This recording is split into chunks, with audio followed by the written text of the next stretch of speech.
Peter B. Collins News and Comments. It's Wednesday, October 9th, 2019. Unofficially here in Northern California, it's Blackout Day. I am a fortunate son who is in one of the zones that is not subject to a power shutdown today. And I'm happy to bring you this news and comment podcast.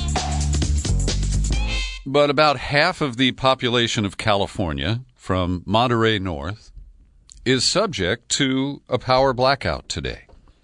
Now, we have forecasts of high winds and very serious potential wildfire conditions. And already, the counties of Sonoma and Napa have lost their power in this intentional shutoff by our rogue and bankrupt utility, Pacific Gas and Electric Company. And as I sat down, I checked with local newspapers online for an update and learned that for some counties in the East Bay, Alameda and Contra Costa in particular, the planned shutoff of their power at noon has been delayed until 8 p.m. Now, I do not fault the forecasters. The weather is very difficult to predict. The problem is that the utility has to, of course, try to cut the power before the worst conditions arise. And so what we basically have is a failure of the forecast to materialize as expected. And hundreds of thousands of people have the food in their freezers compromised, the lights are out, they can't run their computers, and if they require oxygen machines or other life-preserving health equipment, they're on their own. And this brings up a lot of questions. At its base, I understand that Pacific Gas and Electric wants to keep us safe, wants to avoid wildfires, the liabilities for which have led them into bankruptcy again. But is this some sort of collective punishment where they're showing the public that they've got our power and they can cut it off if and when they want? It's an uneasy question. And because of the history of gross negligence, criminal negligence by PG&E, they are legitimate questions. And there is one incident so far, a Pacific Gas and Electric employee driving a truck in Colusa County this morning was the subject of gunfire from a pickup truck that pulled up, fired a couple of bullets, and then drove off. Now, I do not support that kind of behavior. Taking it out on the Colusa lineman will not make any difference to the suits at PG&E. And while I do understand that the power shutdown removes the risks that caused previous wildfires, utility lines falling, and then the effort to restart them that can spark fires, I really have to ask if this is not producing other risks that are, in fact, of graver concerns. For example, people have been buying up home generators faster than the stores can stock them. And I imagine at this hour, with hundreds of thousands of people whose power has been shut down, there are at least 10,000 generators that are running. And do the average consumers have the knowledge on how to safely operate a generator, how to refuel it, how to store the gasoline safely? And so the unintended consequences of the power cut could come home to roost in ways that are hard to predict. So I feel lucky that my power is on, and I don't know if that will last. Conditions could change. The winds could shift. And so we'll see how it turns out. And also, by the way, I'm still struggling to correct the feed problems that we've had with the podcast the last few days. I think I have a solution today, but I won't know until I post this podcast. So we'll see. And please do send me any reports on successful downloading from iTunes, or if you can't access the RSS feed directly or via iTunes or another third party, do let me know that as well. And we'll continue to work on it until we get it all fixed. So you recall that on Sunday night, Trump had this phone call with the strongman of Turkey, Recep Tayyip Erdogan, and Trump announced that U.S. troops are pulling out of Syria. Well, today, Turkey made good on its threats. They launched airstrikes and fired artillery across the border, and they're about to invade northeastern Syria. They're planning to open up a 20-mile zone along the Euphrates River and the northern parts of Syria. Turkish TV stations showed video of fighter jets, howitzers firing, smoke rising from Syrian towns. Images on social media showed Syrians fleeing in trucks with their possessions and children.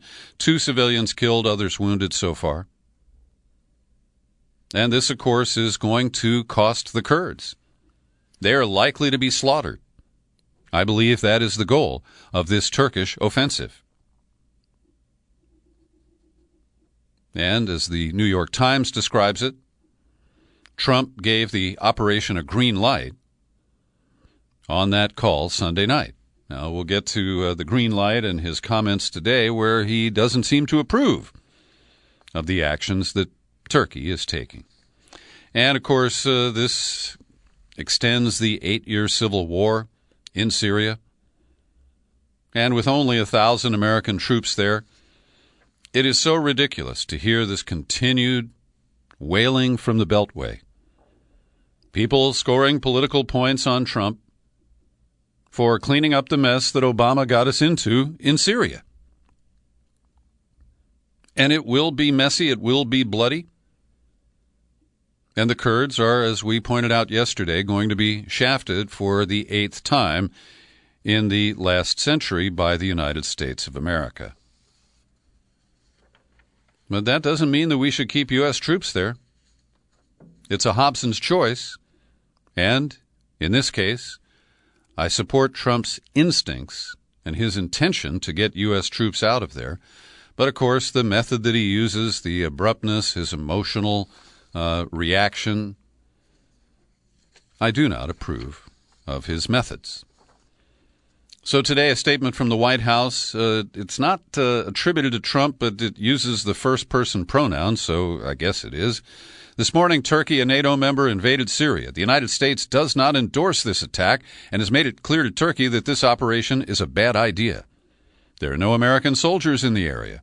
From the day I first entered the political arena, I made it clear that I didn't want to fight these endless, senseless wars, especially those that don't benefit the United States. Turkey has committed to protecting civilians, protecting religious minorities, including Christians, and ensuring no humanitarian crisis takes place. And we will hold them to this commitment. Now, I have not heard of this commitment. Maybe it was in the phone call with Erdogan, but that has not been publicly described. In his final comment, in addition, Turkey is now responsible for ensuring that all Islamic State fighters being held captive remain in prison, and that the Islamic State does not reconstitute in any way, shape, or form. We expect Turkey to abide by all of its commitments, and we continue to monitor the situation closely. Now, like I said, maybe there was some sort of agreement, or even a tacit agreement, but that's not public knowledge. And it's possible that Trump is describing these commitments to Turkey for the first time. And the most unusual thing about that statement was it came out of the White House press office, and it was not a tweet. How about that? So the Washington Post has some leakers who were listening in on the president's phone call with the Turkish president on Sunday night. We don't have a readout of the call. We don't even have an edited memo like the one from the Ukrainian call. Just leaks. And this has to irritate Trump, and I have some sympathy for him because he has been the victim of many official leakers who do it with impunity. At any rate, it appears that the phone call on Sunday started off okay, We're told that they had good news to share. U.S. officials spoke. The U.S. officials who spoke on condition of anonymity, the leakers. They say that Trump summed up several U.S. incentives that had been dangled with Ankara, Turkey, in recent weeks as ways of improving a tattered bilateral relationship. They included a $100 billion trade deal and some solution, which is not detailed, to enable Turkey to buy the F-35 fighter jet. That was cut off when Turkey bought an anti-missile system from Russia. So they say the two also discussed a U.S.-Turkey agreement to jointly patrol a safe zone. But then apparently the call went sideways. And that is not detailed.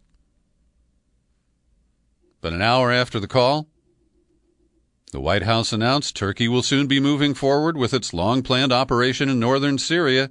The U.S. will not support or be involved in the operation and will withdraw. This led to the firestorm led by Republican leaders and echoed by Democrats. There's pretty strong consensus on a bipartisan basis that the U.S. should endlessly stay in Syria with 1,000 soldiers. It is so incoherent, so irrational. It's all political.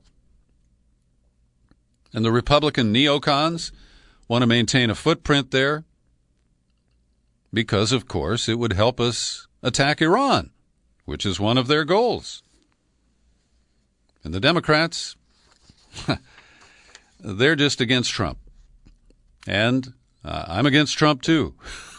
But when Trump does things that I think are rational and that are sensible for my view of American interests, I'm not afraid to say so.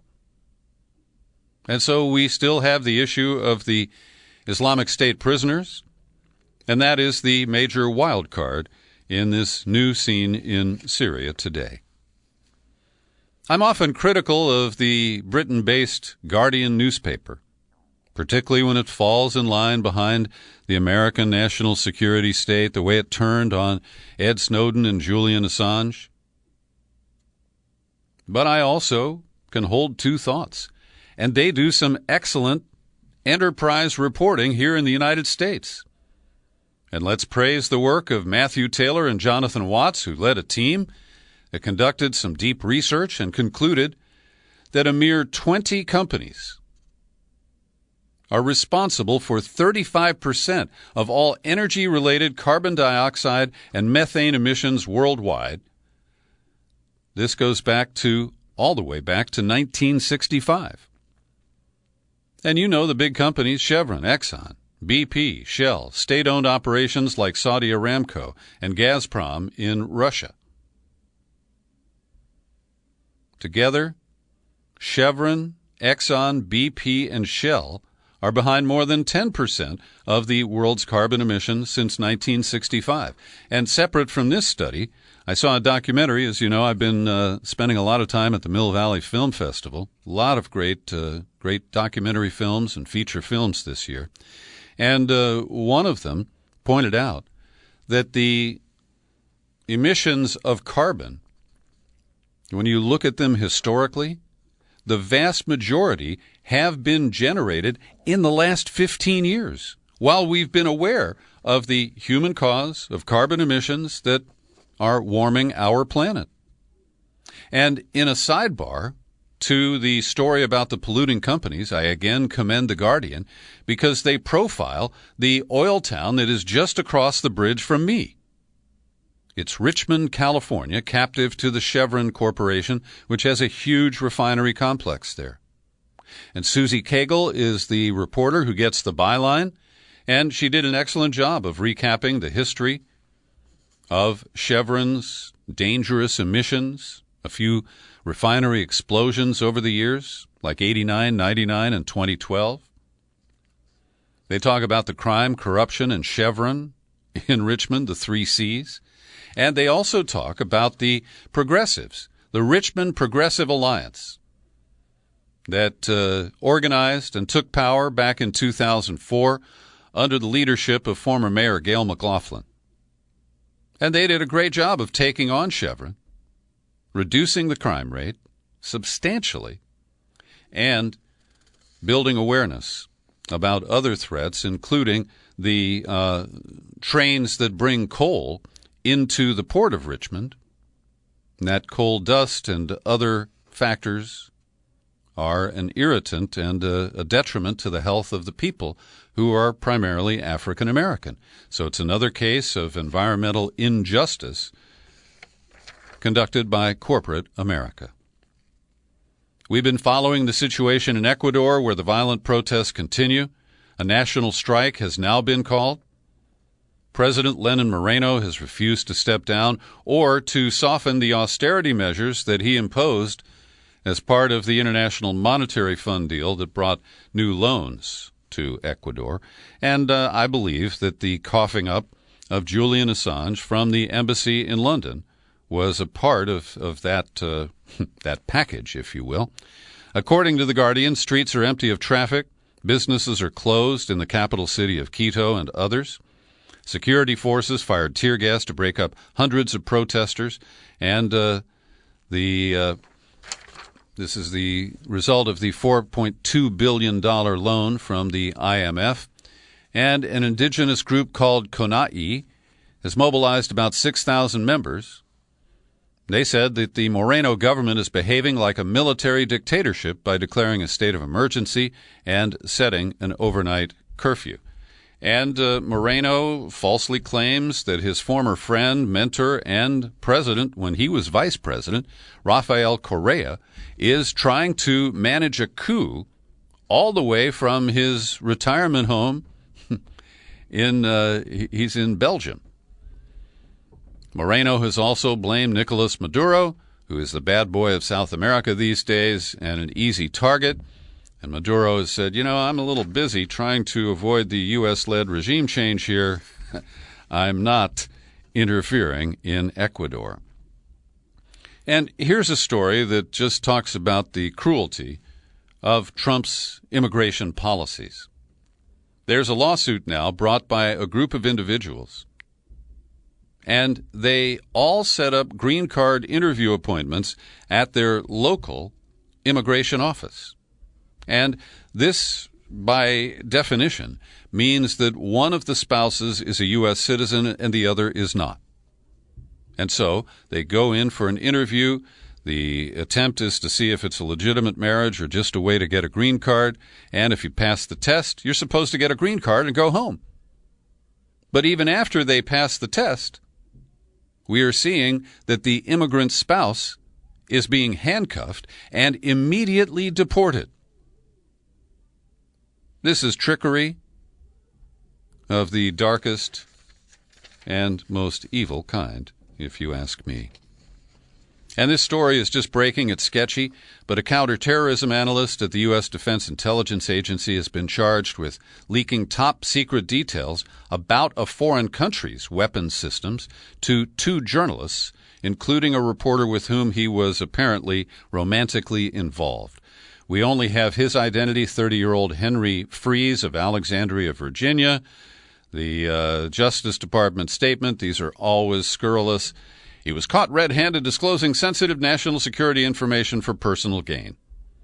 The unauthorized disclosure of top-secret information could reasonably be expected to cause exceptionally grave harm to the national security of the United States. They don't name the country whose weapons systems were revealed or the 2 reporters who are allegedly involved. Every day I pause for a moment to thank the people who support my work here at the Peter B. Collins Podcast with your subscriptions. And let's go to the list here. Brian Carey, Terry Paris, Dick Atlee, I know he's in Maine, and Cheryl Fleming. They're all $5 a month contributors to the Peter B. Collins Podcast, and I think many of you can do it too. Now, if you're not financially able, do not respond to my entreaty. But if you got $5 a month that you can cough up to support the Peter B. Collins Podcast, why not do it? All you got to do is drop by peterbcollins.com. You click on the menu tab, click on Become a Subscriber. You land on the sign-up page, and you can set up a new subscription in just a couple of minutes. And if you take out a new annual subscription for $50, I've got a bonus book for you. There's just one more copy of Trump on the Couch by Dr. Justin A. Frank. It could be yours for a new annual subscription with a mailing address in the continental U.S. And I like to mention my post office box so that you can communicate with me there should you want to avoid PayPal. It's Box 150, 660, San Rafael, California, 94915. Now to the impeachment file for today. The White House, according to the headline in the New York Times, and I think it's accurate, has declared war on impeachment. And they are claiming expansive presidential powers and the right to basically lie about the legal status of the impeachment investigation. So they put up Pat Cipollone, the White House counsel, who wrote a nasty letter to the House Democratic leaders. Your unprecedented actions have left the president with no choice. In order to fulfill his duties to the American people, the Constitution, the executive branch, and all future occupants of the office of the presidency, Trump and his administration cannot participate in your partisan and unconstitutional inquiry under these circumstances. Now, first of all, this is just legal gibberish because impeachment is partisan. It's controlled by the majority. And impeachment is always constitutional. There is no way to declare that it's unconstitutional because it's right there in the Constitution. Continuing in the voice of the New York Times, in refusing to cooperate with what Trump on Tuesday called a kangaroo court, the president risked ensuring the very outcome he would rather avoid. House Democrats made clear his failure to comply could form the basis of its own article of impeachment. And that is fair. Now, the letter came after the White House refused to allow Gordon Sondland, the U.S. ambassador to the EU, to testify. He said he wanted to. His text messages were revealed by Kurt Volker last week. They show a quid pro quo, in my opinion. And so the White House has been fumbling for a response. And, when in doubt, just obstruct, just build a big stone wall. And it was only a week ago when Trump said, I always cooperate. We'll work together with Democrats. He reversed himself after those text messages were released. Hey, and get this. He's bringing out that crocagator from South Carolina who may be his new impeachment lawyer. Y'all remember Trey Gowdy? Mr. Benghazi, who held 471 hearings about that incident? Well, they say that he has agreed to represent Trump. Get your cash up front, Trey. The guy stiffs a lot of people. So here's some reaction from legal experts, and many of them are Republicans, to this letter. So one echoes what I said, that it can't be unconstitutional. Greg Nunziata previously served as general counsel for Marco Rubio. That's a tall job to take. This letter is bananas, he said. A barely lawyered temper tantrum, a middle finger to Congress and its oversight responsibilities. No member of Congress should accept it, no matter his or her view of the behavior. Then we move to conservative legal luminary George Conway, Mr. Kellyanne. I cannot fathom how any self-respecting member of the bar could affix his name to this letter. It's pure hackery. It disgraces the profession. And here's Kerry Kircher, House counsel for the Republican majority up until 2016. He's poking fingers into all the places where we have norms and traditions and things that both parties have respected for years, and he has blown all of those out the window. It's also worth noting that since Bill Barr took over as head of the Justice Department, Attorney General, that he has expanded the number of Trump's personal cases that are being handled by Justice Department lawyers and paid for by you and me. Federal lawyers have defended him against 3 lawsuits alleging he's violating the Constitution by continuing to do business with foreign governments through his family business. In other cases, the Justice Department has supported Trump as he seeks to block congressional investigations of his finances. And they've also advised the Treasury Department on how to avoid coughing up his tax returns to the Ways and Means Committee as required explicitly by law. And then there's this thumper. Federal Judge Beryl Howell sat through some bizarre arguments from the Trump team yesterday, where they essentially tried to rewrite the legal history of Watergate, claiming that when Congress was allowed to see materials from the Watergate grand jury, that was a judicial error, and that everybody knows this, and it knows it, and the law has evolved. That is sheer bullshit. And the judge just said, wow, these are very extreme arguments that you are presenting in my court. Rudy Giuliani says that he'll disregard a House subpoena for documents. He said, let them hold me in contempt. Rudy, I think they're already there, brother. I want to recommend a column by Bob Bagelko, who is the estimable legal writer for the San Francisco Chronicle. He takes the claims from Trump and Lindsey Graham and Rudy Giuliani and presents them to a Stanford law professor, David Sklansky. Number one, Trump declared after the first whistleblower surfaced, like every American, I deserve to meet my accuser. And he also suggested the whistleblower is a spy or a traitor who could be executed. Slansky says, well, the Constitution guarantees the right to confront one's accuser, but only in a criminal trial. There is no right to confrontation in a criminal investigation. Then to Lindsey Graham's claim that the whistleblower is just presenting hearsay, well, he said that hearsay is admissible in proceedings like a grand jury investigation or an impeachment investigation. Finally, on Rudy Giuliani, who claims that he has attorney-client privilege with Trump, well, he has publicly said that he is not representing Trump as an attorney in the Ukraine mess. So their legal arguments are just loud claims. They are not based on fact. And over at the Times, they bring us more details of what led to the CIA whistleblower's complaint. And they acknowledge that they're not sure what they're referring to as the first or the second whistleblower, and I'm still waiting. Where the hell is the second whistleblower? Where is his or her complaint? Anyway, this appears to be the first whistleblower. But the White House official who listened to Trump's July 25th phone call with the leader of Ukraine called his buddy and said that Trump's behavior was crazy, frightening. It completely lacked in substance related to national security. That the official stated there was already a conversation underway with White House lawyers about how to handle the discussion because the president had clearly committed a criminal act, he thought, by urging a foreign power to investigate a U.S. person.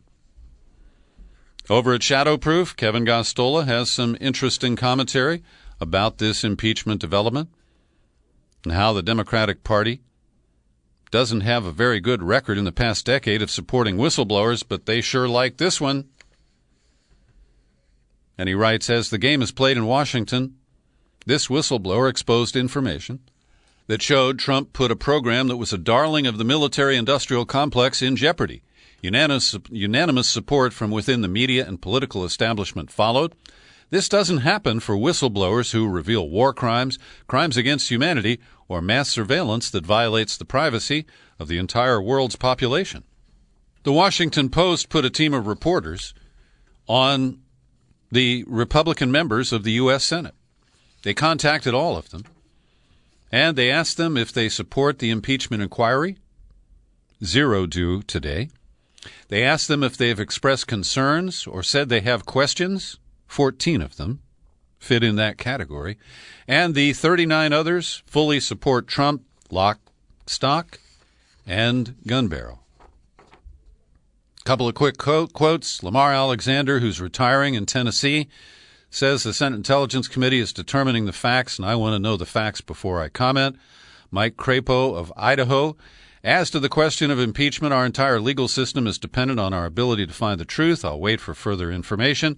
And Lisa Murkowski of Alaska offers a similar bland statement. Rob Portman of Ohio says that the phone call with Zelensky was inappropriate. So does Mitt Romney and John Thune of South Dakota.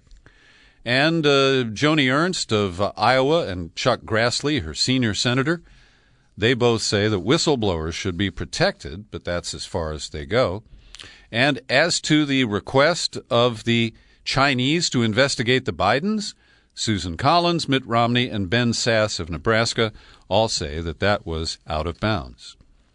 There is a great piece at The Intercept today written by Ryan Grimm.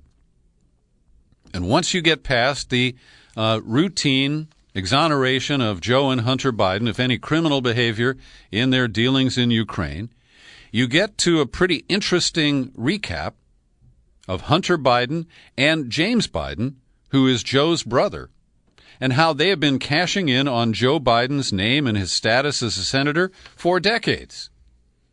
And it's really stunning. James Biden and Hunter were called out by the older brother of Hunter, the late Beau Biden, when they held a meeting, and they were kind of, rubbing their palms together, forming a company where they expected the people who wanted to lobby Joe Biden to bring their business. This is in 2006. James and Hunter Biden were advocating that the family purchase Paradigm Global Advisors, and James said, "We've got people all around the world who want to invest in Joe Biden." And Beau, described as turning red in the face, told his uncle, "This can never leave this room, and if you ever say it again, I will have nothing to do with this." Then Chris Hines, John Kerry's stepson, bailed out of a partnership with Hunter Biden after he took the seat on the board in Ukraine of Burisma Holdings. And so when you recap the work career of Hunter Biden, he has almost always cashed in on his father's status. He was a lobbyist for MBNA, the Delaware-based credit card powerhouse. Joe Biden cringes when he's described as the senator from MBNA, but that's true. And then when Joe was getting ready to run for president in 2008, he asked some friends to get Hunter a job that didn't involve lobbying. And so they did. And it also recaps the history of the involvement in Ukraine. I think it's a good piece, and I recommend it. Also want to recommend Joe Laria's critical takedown of a New Yorker article about the Bidens written by Jane Mayer, who we all believe is a pretty good reporter. But Joe does a good job of showing how she is buying into the baloney of Russiagate and the new baloney of Ukrainegate in ways that are troubling. James Risen has a good piece at The Intercept today. I've been critical of him recently for his embrace of Russiagate and his rejection of anybody who challenges it. But he has a good piece about the way Customs and Border agents have been harassing journalists, and not just Americans, when they enter the United States. And he brings us a story of his own, how he had returned from Germany, and an agent asked him what he was reporting on. Risen first resisted, but then answered the question because he wanted his passport back. Then there's a case of a guy named Ben Watson, who works at a military journal called Defense One. He came into Dulles Airport in Virginia recently, and an agent refused to let him enter the country until he agreed to say that he writes propaganda. The officer grabbed the passport, asked him what he did for a living. Watson said he was in journalism. "So, you write propaganda, right?" Watson said no. And the agent continued to badger him and persisted, so that finally Watson said, "Well, I am going to answer your question for the purpose of expediting this conversation." So it's a serious issue, and it shows that the rank and file on the front lines act the same way that Trump does.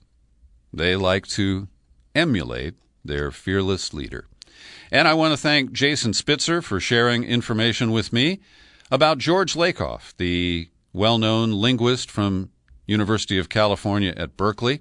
And he recently co-authored an op-ed in the Sacramento Bee, and he disagrees with me.